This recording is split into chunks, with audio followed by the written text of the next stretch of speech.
بسم اللہ الرحمن الرحیم۔ ناظرین السلام علیکم۔ ناظرین یہ جانتے ہیں کہ صحابہ کرام علیہ السلام کیسا سوچتے تھے، تو ویڈیو شروع کرنے سے پہلے ہمارے چینل کو سبسکرائب کر لیں اور بیل آئیکن بھی دبا دیں تاکہ مزید آنے والی ویڈیو سب سے پہلے آپ تک پہنچ سکیں۔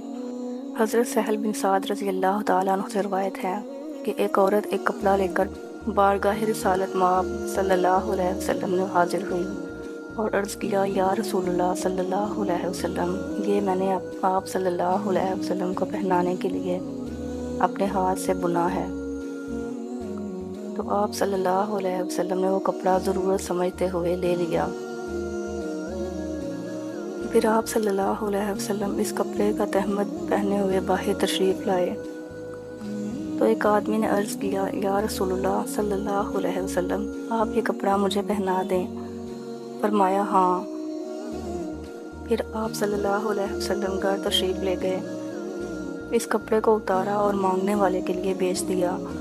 لوگوں نے کہا، تو نے نبی کریم صلی اللہ علیہ وسلم سے کپڑا مانگا، حالانکہ تجھے پتا تھا کہ حضور صلی اللہ علیہ وسلم سائل کو خالی نہیں موڑا کرتے۔ اس نے کہا، اللہ کی قسم، میں نے یہ کپڑا نہیں مانگا مگر صرف اس غرض کے لیے کہ یہ کپڑا میری موت کے دن میرا کفن ہو۔ حضرت سہل رضی اللہ تعالیٰ عنہ فرماتے ہیں کہ وہی کپڑا اس شخص کے لیے کفن بنایا گیا۔ ناظرین، اگر ہماری ویڈیو پسند آئی ہو تو اسے لائک شیئر کرنا مت بھولیے اور ہمارے چینل کو ضرور سبسکرائب کریں اور بیل آئیکن بھی دبا دیں تاکہ مزید آنے والی ویڈیو سب سے پہلے آپ تک پہنچ سکے۔ اللہ نگہبان۔